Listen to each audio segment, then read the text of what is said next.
It is now my pleasure to introduce our next speaker. He is going to speak on everything Silicon Valley says about innovation is wrong. That is the topic of his presentation. Our next speaker is one of the world's leading futurists. Ben Hammersley is the founder and principal of Hammersley Futures, an international strategic forecasting consultancy. Their main work is in guiding corporations and governmental agencies to think clearly about the future. They and he specialize in how society reacts to technological innovation, including the future of crime and conflict, the changing nature of the workplace and the market, and the new cognitive tools needed to flourish in the coming decades. อีกสักครั้งหนึ่งนะครับสำหรับท่านไหนที่อยากใช้เครื่องแปลภาษาสามารถติดต่อรับเครื่องแปลภาษาได้จากทีมงานของเราเลยนะครับ And today our speaker is going to talk about how everything Silicon Valley says about innovation is wrong. Ladies and gentlemen, Ben Hammersley.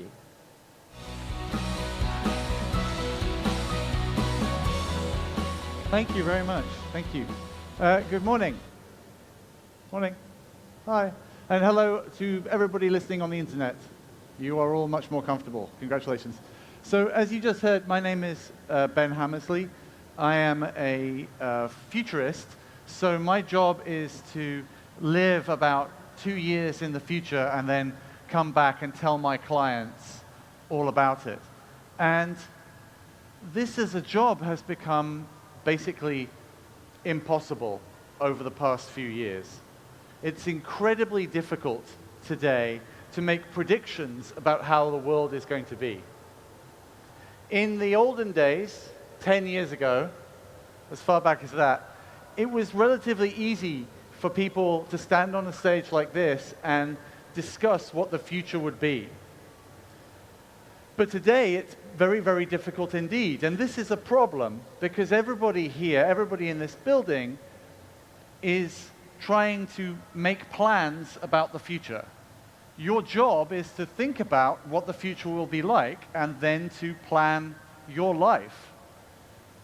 But we can't do that today. And there are reasons why we can't do it. The main reason is, in fact, the reason that we're here in the first place. It's this. It's called Moore's Law. It was invented by a man called Gordon Moore, who was the co-founder of Intel, you know, the people who make the microchips, right? And he realized that there was an interesting pattern in the microchips that they were making.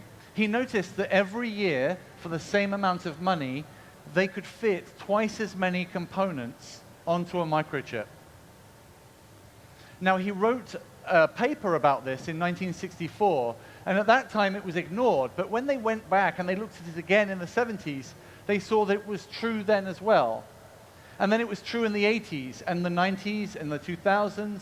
In 2010, it's true today, and we think it will continue to be true for the next 20 years or so, that every year, for the same amount of money, you can fit twice as many components onto a microchip.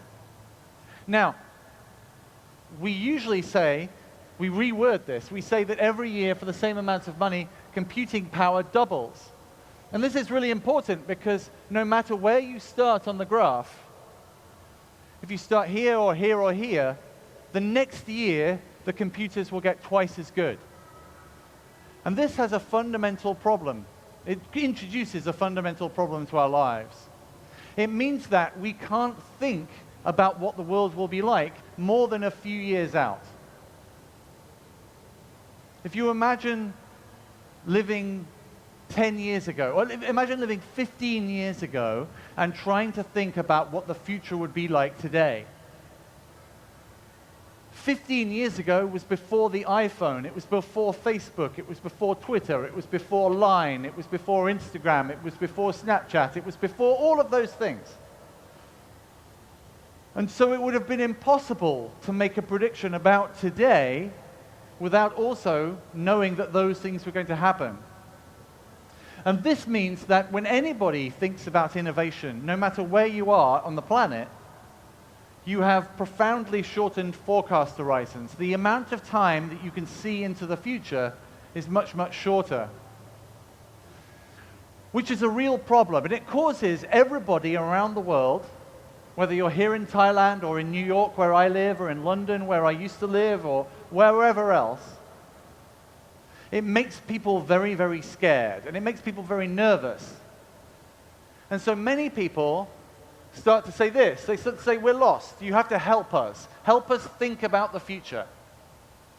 Now, in Silicon Valley, they think about the future. They think about innovation in a very particular way. And I believe it comes from a more general cultural background, which is very, very Western. In Silicon Valley, they think about innovation in a Christian way. They think about innovation as coming every few years with a young man who brings salvation. They think about innovation as something which is almost religious. And every 5 years or every 10 years, they get themselves a new technological Jesus. So for the past few years, the Jesus of Silicon Valley has been Mark Zuckerberg. Because, again, he is a young man who has come out of the desert wearing a hood with a tablet with the magical words on it.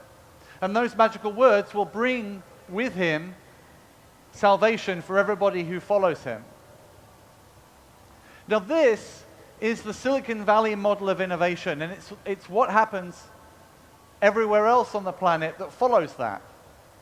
I work a lot in Europe, and when I work in Europe, the leaders in Europe, whether the country's leaders or the mayors of cities, they always ask the same question. They say, how can we get the next Facebook to be invented here?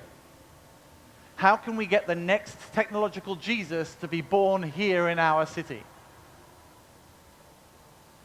And this, I think, is the wrong question to ask, because it's misleading and it's disempowering and it's just basically wrong. It's not how innovation actually works in real life. It doesn't happen in 10-year jumps or 5-year jumps brought to you by one single person. Instead, innovation and progress is in fact much more Buddhist. It actually involves an interdependent co-arising of change. It means that technology changes at the same time as society and culture, and all of these things change at the same time. Because when we truly think about innovation, when we truly try to predict the world, you have to think about all of these things. You have to think about business and technology and society and culture and people just as much as you have to think about technology. Now, a lot of what I do is making up new stories about technology, stories about the future.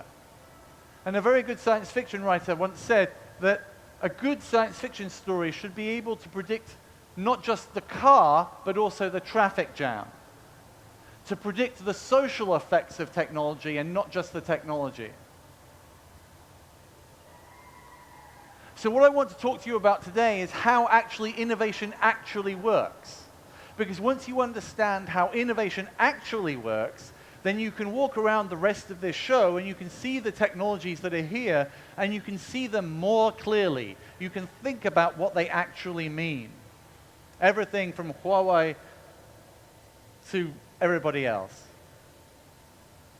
Because with every one of these new technologies on the stands behind you, those technologies give you new capabilities. And with those new capabilities, you gain new culture.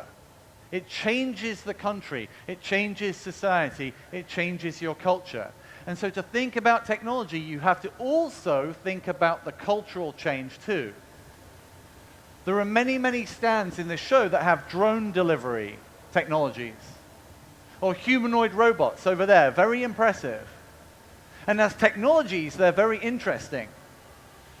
But they're not technologies alone in the world. They're technologies which will exist in the world with everybody else. And that means that you have to think about their effect on culture and society and how you and everybody else will interact with them at the same time. Let me give you an example of this, right? Everybody here has got a phone in their pocket right now. When the first cell phones came out, digital cameras that you could used to be able to buy in shops, suddenly the world was changed, and suddenly nobody bought digital cameras anymore. Basically, the cell phone camera destroyed the digital camera industry.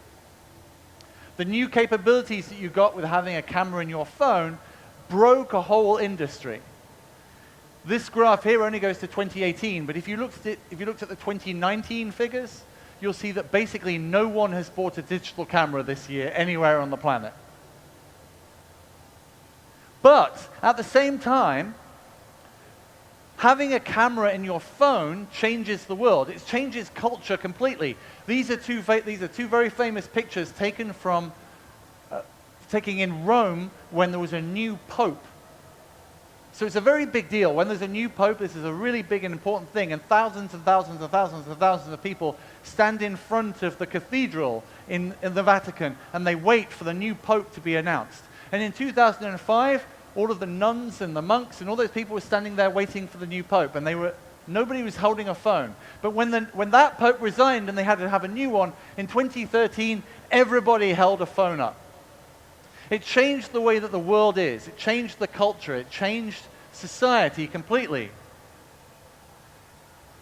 But at the same time, with extra new capabilities, we're finding whole new things. So, on the left there is a picture of me. Very handsome, I'm sure you can agree. On the right-hand side is the same photograph put through the Russian artificial intelligence, which makes you look old. I think I still look pretty good, actually. So I'm quite happy. I'm sure, in 20 years' time, silver fox, oh yeah. But this is a real problem, because suddenly we have these new capabilities to create faces with artificial intelligence, which is led on directly from everybody having cameras in their phones. And that technology means that we can have web pages like this. If you go to thispersondoesnotexist.com, you get a page of photographs like that.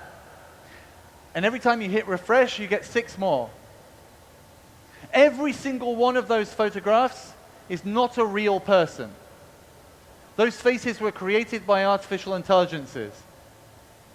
Now, just over there is Huawei are selling facial recognition technology for access into universities and into hospitals, which is cool. It's super interesting technology, but that technology is going to be fighting against this technology, which creates completely fake faces. If you wanted to set up 100 different social media accounts, you need new faces. These are all, they look like real people, right? They're not. They're completely fake. It changes culture. Let me give you another example. In the 90s, there was the Human Genome Project. It was one of the most expensive scientific experiments ever done. Billions of dollars and thousands of scientists around the world who were sequencing one human genome, the genome of just one person. $3 billion. Today, if you wanted to sequence the genome of one person, well, 2 years ago, if you wanted to sequence the genome of one person, you just need to be me, and you need to have one of these devices. That's called the Oxford Nanopore MinION. That's my hand. That device is like the size of a chocolate bar. It costs $1,000. You can buy them online. They'll ship it to you overnight with UPS. You can take any organic matter, squirt it into the top of it. It plugs into your laptop. It's a USB device. And it will sequence the DNA that you give it. Now, this gives us whole new capabilities. I used to live in Los Angeles, and in Los Angeles, like in Bangkok, there are many, many sushi restaurants. And if you go to a sushi restaurant in Los Angeles or in Bangkok or in Tokyo, unless you really know what you're eating, you don't really know if the fish is what they say the fish is. And some fish in sushi is very expensive. So there was a restaurant critic last year who went into the 10 most expensive sushi restaurants in Los Angeles with one of these devices and ordered the expensive sushi. And for every piece of expensive sushi he ate, he took a small piece of it and put it into one of these devices and did a DNA sequence of the sushi.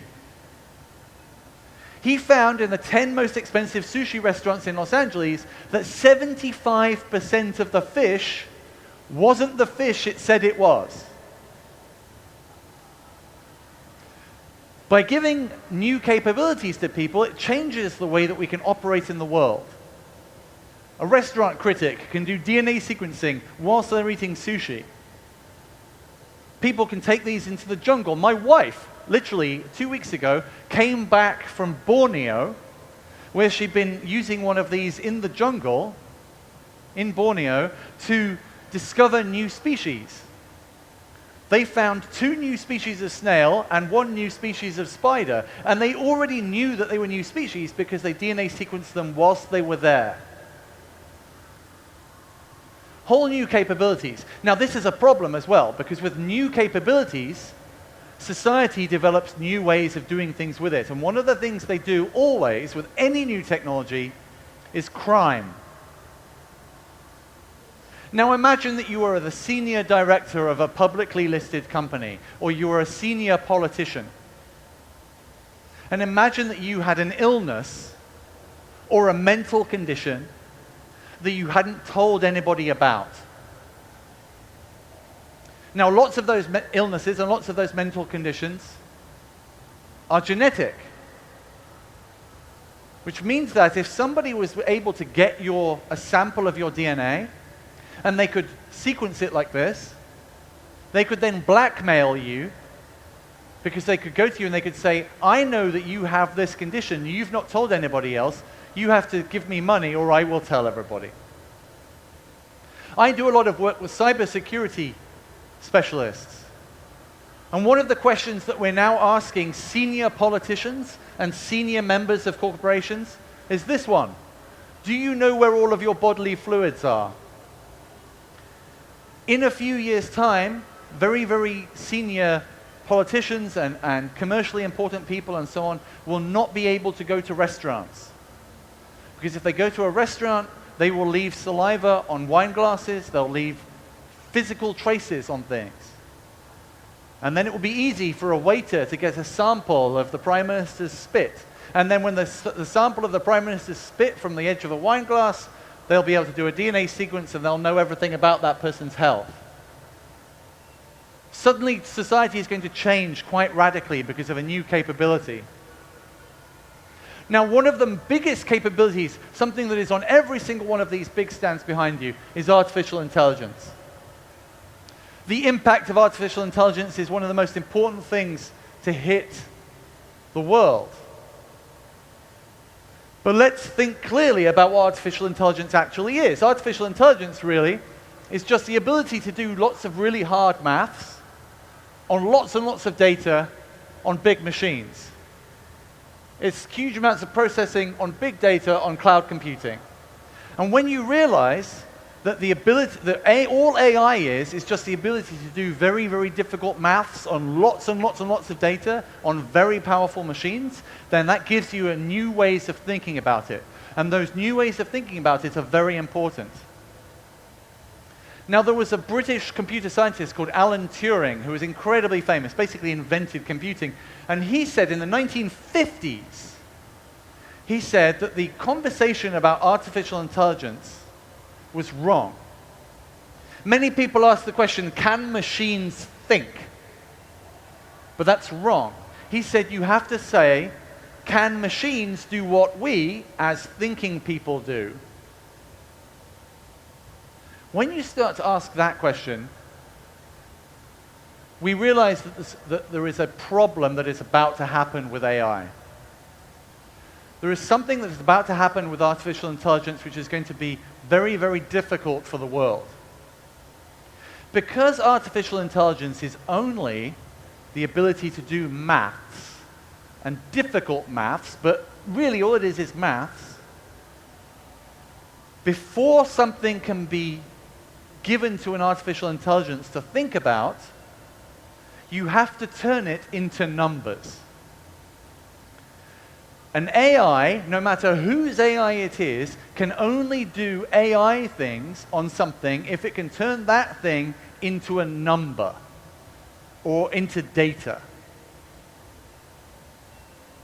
And that's a problem, because most of the things that you do, most of the things in your life, most of the things in society are not data and cannot be turned into data.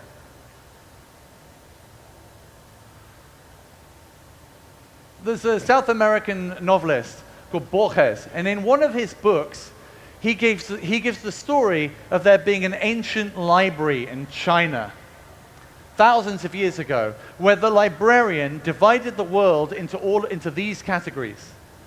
The librarian divided everything in the universe into these different categories, and they're very silly categories.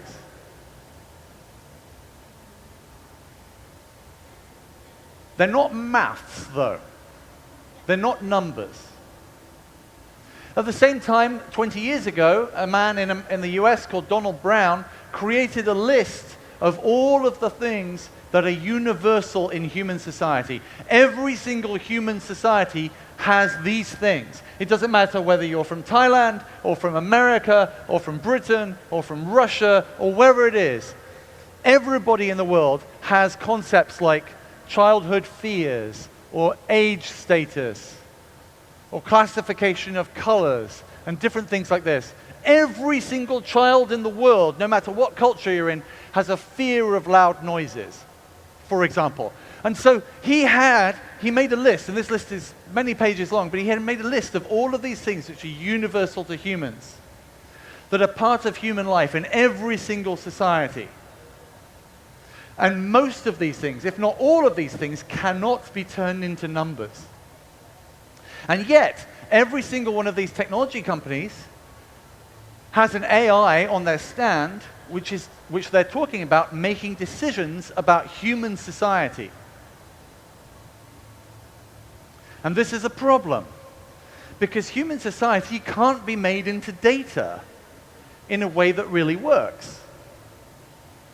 So, for example, I made a list of the things that you can have inside a business, activities you can have inside a business, or in your daily life. And only one of them can be described with numbers. There are some things you can do that can only be expressed in dancing. There are some things that you do in your life which will make you cry. Those things cannot be expressed in numbers. Right? An artificial intelligence cannot process the idea of a good kiss. It just can't.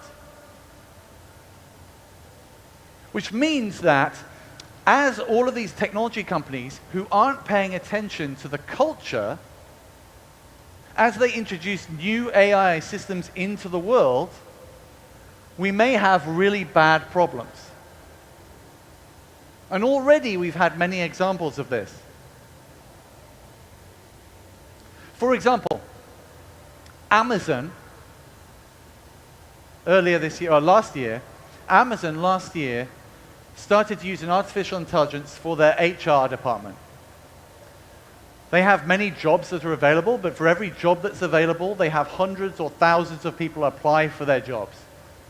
If you want to be a coder, and you want to be a coder at Amazon, there are thousands of you who will apply. And so Amazon said that their HR department had a real problem. They can't get through all of the applicants. But what they then realized was that they have huge amounts of data about all of the people who've applied for jobs, all of the people who were then given jobs, and how well that they then performed. And so they decided that it would be easy, with all of that data, to train an artificial intelligence to be the first HR person. That you take the job applications, you give them to this AI, and the AI will bring it from a 5,000 down to 5, and then a human can do the 5 down to 1. This seemed to be a good idea. It makes sense, right? So they did it, and it worked. It worked really well. They got really good people. It brought the numbers down. It made them much more efficient. It was very powerful for them. But then they did some analysis of the jobs that they had given to people. And they asked people, they looked to see who had been given a role. And they found that the HR AI had been incredibly sexist. That this artificial intelligence had given most of the jobs to men. And it had no reason to.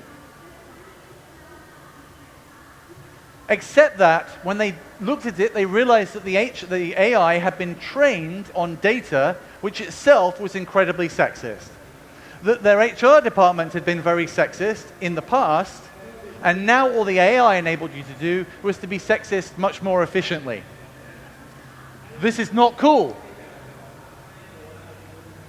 It's also extremely uncool when you have things like facial recognition. This is from Google Photos. Google Photos does object recognition inside images.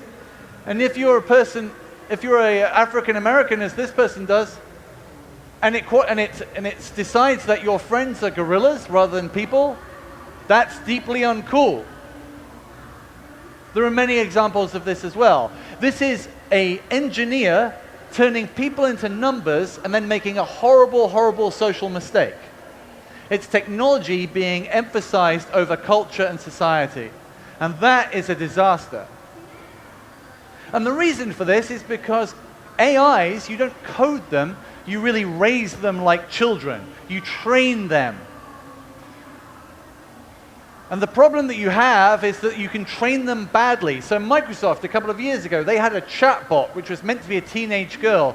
And within 24 hours, they had to take it offline because within 24 hours, it became a Hitler-loving sex robot.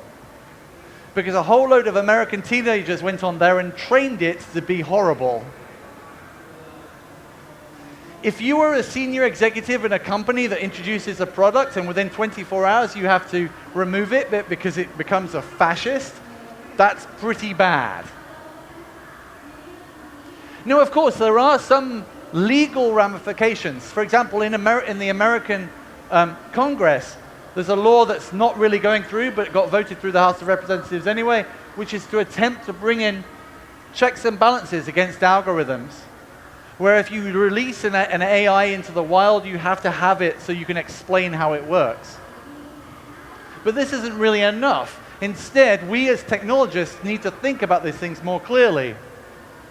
And the reason we need to think about these things more clearly is because as we make the world more complicated through technology, it doesn't just affect trade and commerce and shopping and things like that. It starts to affect geopolitics. It starts to affect the way we exist. It starts to affect warfare. Under American military doctrine, there are 5 different areas of warfare: land, sea, air, and space, and cyber. The Army, the Navy, the Air Force, the Space Marines, Cyber Command. And now we're realizing that there is a 6th area of warfare. We call it cognition. Cognitive warfare is when you take on another country or another group of people and you don't kill them, you don't shoot them, you don't blow them up, you don't invade their country. All you do is you mess with their brains. You mess with their heads. You set up misinformation campaigns in social media. You get them to argue with each other instead of with you. And the very best people in the world at this are the Russians. This man, Vladislav Surkov, is somebody nobody knows about in the West because he writes his books in Russian and nobody reads Russian in America. But he is one of Putin's major advisors. And he realized a few years ago that there was no way that the Russians could attack America or the West militarily. The Russian army isn't good enough. But what they can do is they can attack our ability to think clearly. And so through social media and through artificial intelligence and through bots and all of those things, the last American election, the British Brexit referendum, and all of the other elections in the West, and maybe even here in Southeast Asia, were affected by the Russian social media bots. by not paying attention to technology's effect on society and society's effect on technology, we didn't know this was happening for years and years and years. So when we think about innovation, to bring us back to the beginning, when we think about innovation, we have to think about all of these things. Silicon Valley only wants you to think about technology. But you can't do that. You have to think about everything. So when you walk around this state, when you walk around this show later, when you go and see a drone delivery thing or a robot delivery thing or a facial recognition system or a robotic receptionist or all of these things, when you see these technologies, you can be impressed by the technology, but you have to also think about what it will do to culture and society and to politics and all of the other things, the more important things. There was an old politician in England who died a few years ago, but he asked some very he had a set of 5 questions. And these 5 questions, he said, were the important questions to ask of anybody in power. And I think these are important questions to ask of any technology as well, any technology company. You can go and talk to Huawei and you can ask them to see these 5 questions. What power do you have? How did you get it? In whose interest do you exercise it? To whom are you accountable? And how do we get rid of you? Whenever any of these new technologies come along that look as if they're going to change society, these are the questions we have to ask. Not how does it work, but how do we get rid of you?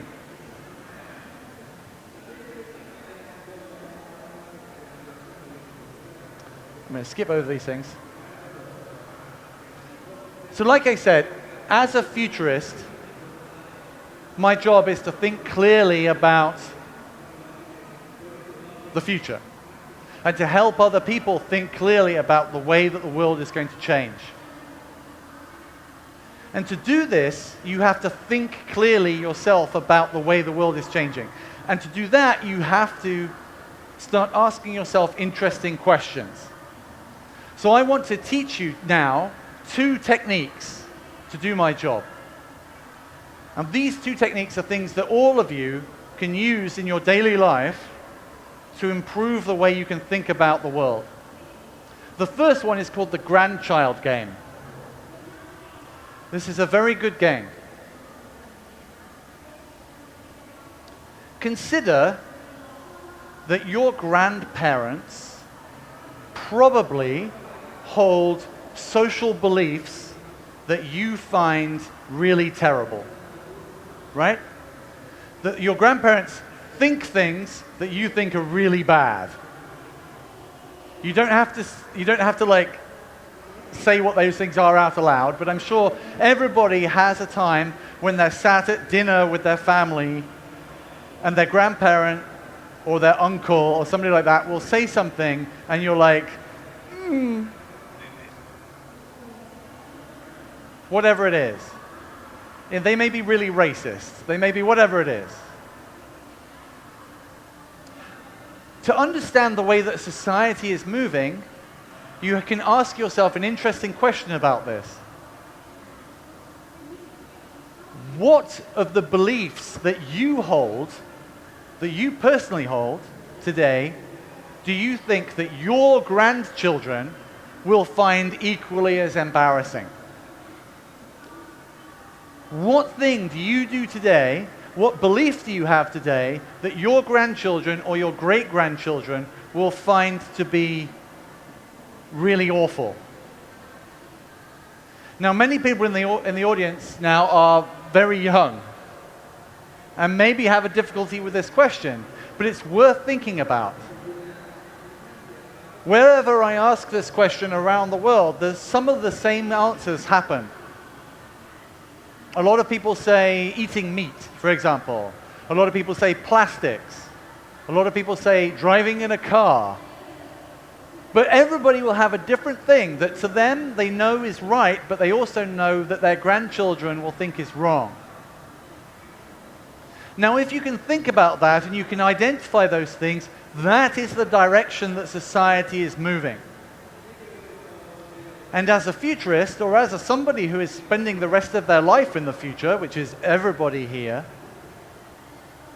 once you've identified the direction that the world is going, then just go there faster than everybody else.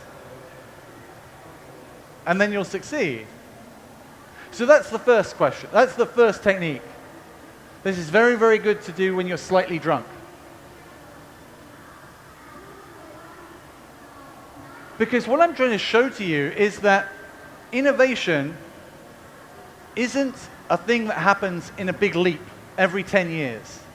That's the Silicon Valley model. Real innovation is a daily practice. Real innovation is getting up every morning and doing everything a little bit better. And if you make your world 1% better every day, over the course of a few years, you will be well ahead of everybody else. It's a daily practice like meditation is a daily practice, or yoga is a daily practice, or going for a run is a daily practice. It's not a thing that happens once a year. And so because of that, this is the second technique, and this is the important technique. This is the thing that if you do it, you will always find yourself on the cutting edge. You will always be successful. This is especially true for companies. Most companies are not living in 2019.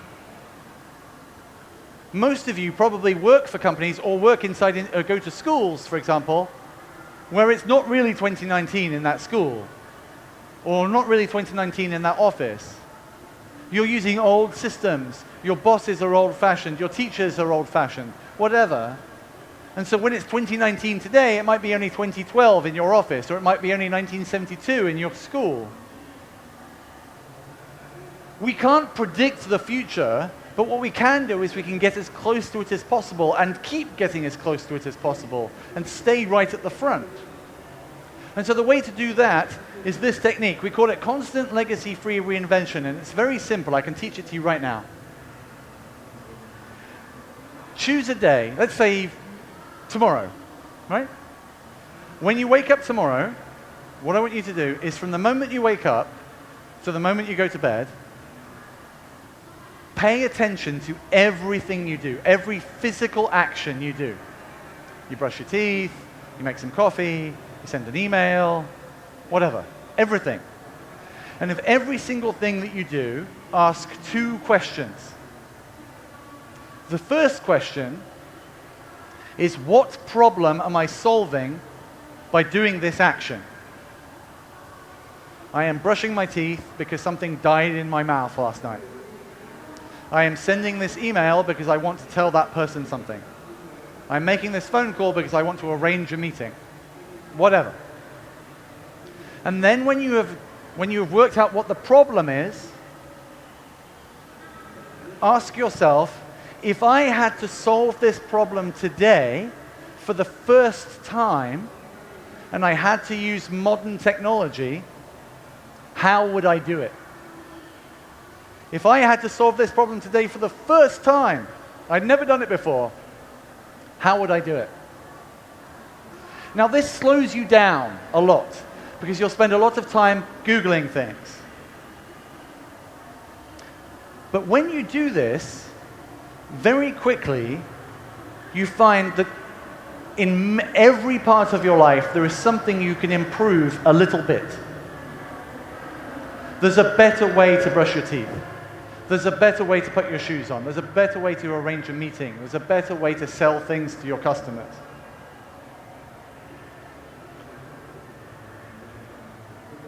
If you do this on a regular basis, and you make those little changes all the time, you will very quickly push yourself right up to the edge of the present day. We cannot predict what is going to be in the future. The world is too weird, and technology and society are moving too fast. But what we can do is we can get ourselves right to the edge of it. And then, when you're right at the edge of it, moving into the future is something you can do one day at a time. That, I think, is the only way that innovation works. That you have to do it on a daily basis, and you have to do it consciously, one day at a time. Silicon Valley and the traditional way is to wait until something new comes along and then buy it and leap forward 10 years. And that does not work. It breaks culture and it breaks society. But by everybody deciding they're going to do everything a little bit better every day, you will take yourselves, your colleagues, your friends, your family, your companies, your organizations, your industries, the country, the region, the world forward with you. This is, I think, is a better model of innovation than the Silicon Valley one. And it's much easier and nicer and much more fun. Thank you very much.